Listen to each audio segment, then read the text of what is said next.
Christmas now we're going to do some ham. We're going to do, this is a ham, gammon, it's got different titles. This is what you call hale gammon, which is actually a leg of pork, which has been soaked in potassium nitrate, salt and water for 3 days, and then taken out. And this is ham, gammon, all the same. So what we're going to do, easy ways, it's a simple way of cooking it. What we're going to do first is we're going to make up a little bouillon, the water on boiling. Or alternatively, you can have cold water, immerse it in cold water and bring it to the boil and cook it. But one hint is bring the ham out of your fridge for about 45 minutes before you cook it. Because that way the ham, the temperature has risen in your ham more evenly. So it's when you immerse it in the water, it's going to heat through all at the same time, and you don't get the outside of it overcooked and the inside of it cooked. Where if you start cooking it, it's very chilled in the middle, the bone takes a long time to retain the heat. And so now I'm going to do the bouillon. I have some water there. I have an onion. I'm going to stud it with some cloves. You know, later on, when we're finished cooking it, on the next video we will show you how to glaze it when it's totally cooked. Don't be afraid of putting in a little extra cloves. One of the things I say is that if you put in a few spices and a few things that go with your ham, you don't need salt because there's enough salt in the ham. But put in other little flavourings. We're putting the onion, stud it with cloves, put that in, that will cook away.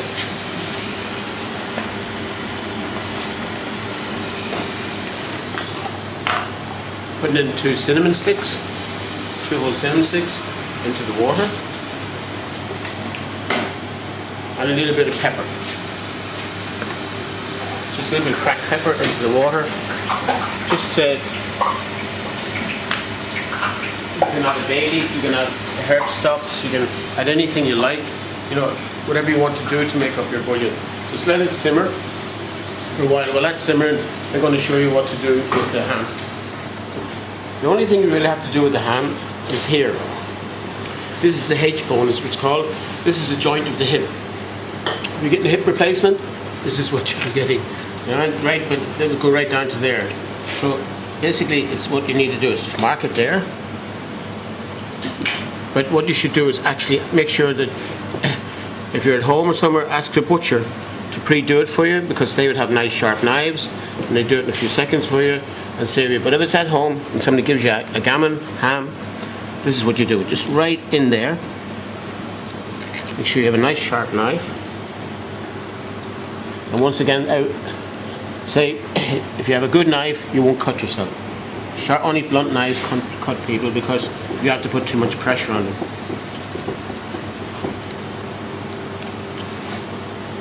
And what happens is this takes you all the way down to the joint of the, nearly out to the edge of the ham. Now, nice and clean as you can get it. That there, just ready to go in. What we will do is we'll just immerse this, and when it's fully cooked, there's a little bone here which will pop up, and we will break this and pull it. If it comes away easy, the ham is cooked. If it doesn't come away, leave it in there until it keeps cooking. That's just your sign that your ham is cooked. Okay, we'll talk to you. Just put this in now. Nice and easy. Carefully done. And have enough liquid to immerse the whole ham. Leave it there 20 minutes to the pound and 20 minutes for the bone. So depending on your weight, you know, this is a 13-pound ham, so that's 260 minutes plus 20 minutes is 280 minutes. So we'll see it in 280 minutes time. Talk to that. Okay, as I said to you, this is the bone.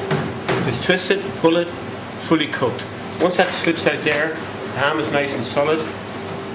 And here we go. Just all the different. I'm going to take off the skin, will just peel off nice and gently. Or if you want to take it all the way back to the meat itself, you can use a knife. But just if you're going to honey roast it like we are, you want to leave some of the fat on, just take off the skin by peeling it back. If you want to get the fat really firm, leave it in the fridge for a couple of hours and get it really hard. And the reason we're going to leave the fat on is we're going to mark it, score it, put some cloves in it, put some sugar on it, some honey, and most of all, what we're going to put on it first after we mark it is put some mustard on it. And the mustard will attract the sugar to stick to the fat. You must put something on the fat or dust it with corn flour. You must put on something that will help get the sugar to stick to the fat. Otherwise, when you bake it in the oven, it will just run off. Okay, back to me in a minute when I get this ready.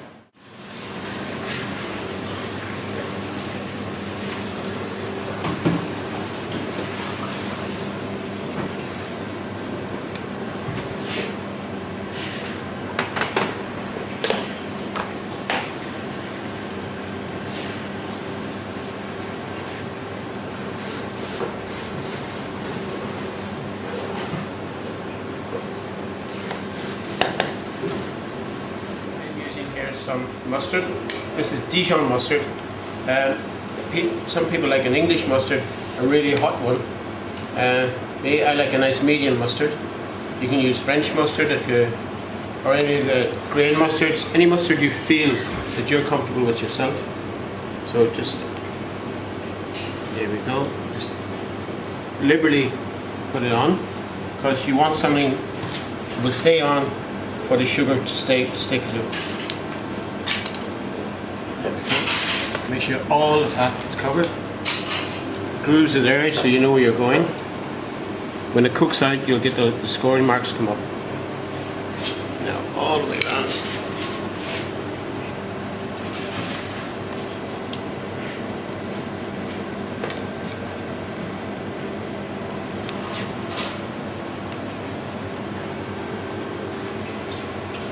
Here we go. Now, that's enough mustard for the sugar to stick to. Next thing is what we're going to do before we put the sugar on, we're going to put the cloves in. Once again, up to you individually, depending on how many you want to put onto it or how much clove flavour you want in it. Clove is great to help use up in the fat. I have my mustard on. We want sugar now. What I'm using here, I'm using a dark brown soft sugar, and I'll tell you why I'm using this rather than demerara, because it will stick to the mustard, the little pat. The demerara, being grainy, will just run off. So I'm just using this one to pat it down, almost like flour. It'll pat down and over the cloves, and as it melts then it will stick to the mustard, which in turn will stick to the ham, and then some of it will run off onto the tray, you'll see later on, and we will baste the ham with the caramelized sugar as it comes off. So that's basically here. If you put honey on, what happens is the honey runs off, and you would have to put a dusting of corn flour or a light dusting of flour to hold the honey, to stop it from completely running off, so as you get some kind of a coating. Well, there we go, nicely on, well packed with sugar, and soft sugar is great. It holds tight, gives you a nice coating, and here we go. As you notice, I pat with this hand and I lift the sugar with this hand, so they don't get cross-contamination with the sugar. Now, what temperature of... This goes into a very hot oven, about 220. Because you want the sugar to burn very quickly. You don't, because if you're too slow in the oven, it will just melt and all run away. Really hot oven, you want it to caramelize quickly. Silicone paper. This is the same as if you buy a silicone mat, but you can buy the silicone paper. I know we're doing this all over the world, but here in Dublin we use McDonald's at Queen Street, which is the home of Dick Knives. And so any good knife company, if you go to them, they'll get you this. It's actually washable paper, easy to fold, put it away in your drawer when you're finished with it. And when all the sugar comes off here, it means that your tray is not burnt. You don't have to be scraping it, just wash it off on the paper. This is absolutely perfect for one of the most fabulous things I've ever found, silicone paper.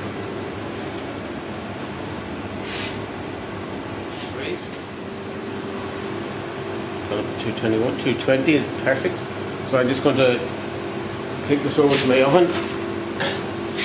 Just a quick entrance into the oven.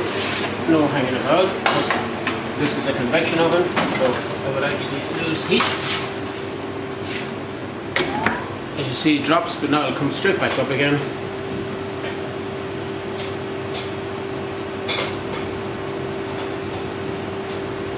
And do you want to maintain the 220 all through the cooking process, chef? All the way through the cooking process. Otherwise, what you see, the ham is cooked. So all you're really doing is you're really crusting. You know, like you put a crust on a rack of lamb after it's partially cooked.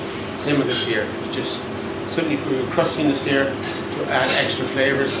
You know, the mustard will cook to the ham, sugar will cook to the mustard, and we have it all ready. You see, temperature's coming back up. 2 minutes, it'll all be ready. And there, leave this in here. Depending on your oven, about 30 minutes should do it.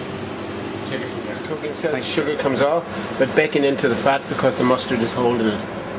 Nice, beautiful colour coming up. 2 more minutes in the kitchen. We can smell all the sugar burning. So it's time to raise our ham from the oven. Like you did. And we're going to take it off. I'm going to put it onto, what you can do, just get your sugars. See, because it's on the silicone, you can lift it up, get a nice pool of sugar, back over it. Soft sugar does this. I love working with soft sugar. Just you get a nice syrupy sugar. There we go, more of it. By using the silicone paper, you're not scraping on the tin. You get all the sugar, you're rebasing, putting all your sugar back onto your ham. Young David, who cleans up the trays, will be delighted. Alright, so there we go. Nicely done. Just going to leave that rest. In a few minutes I'm going to cut a few slices to show you the outcome of a lovely sugar-baked mustard ham.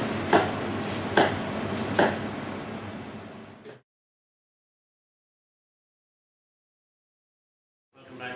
Now, as you see, we have a lovely baked ham, and all the sugar's nicely crusted on it. This you can take in, serve it at your table as a baked ham on its own, or with your turkey, whatever you'd like to do. Here we have the knives for carving. You know, there's a choice of all sorts of things. In a classical kitchen, you will see this one. People have serrated edge knives in their kitchen. This is a long carving knife. This is a more modern style, slightly heavier, easier to grip. And these two are not really ham knives, they're carving knives. This is a multi-purpose carving knife with a safety grip on the handle, which takes you up from the board, where you're not going to beat your hand off the board when you're carving it, or it gives you room to get around different items. Okay. This is the old classical ham knife. This is called a Granton. Granton is very hard to find nowadays, but that is the old classical carving knife with the dimples in the blade, easy to keep sharp. This is what you call a French carving knife, which every professional kitchen or any modern kitchen would use as a carving knife, especially for ham. It's long enough, it's slim enough, see, not and you know, absolutely sharp enough to take it. And you just use your fork.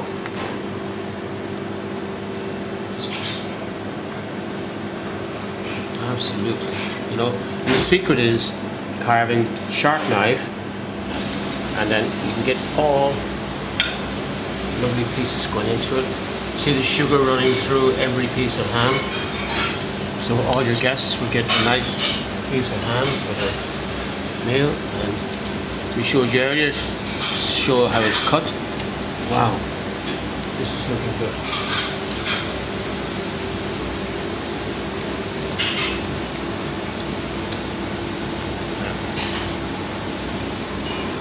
How's that? A lovely piece of ham, all nicely sugared and browned. You can serve it to anyone. Serve that with your turkey, or serve it on its own and complement with nice vegetables for Christmas. Hope you enjoyed your ham video, and we'll see you again for the next one.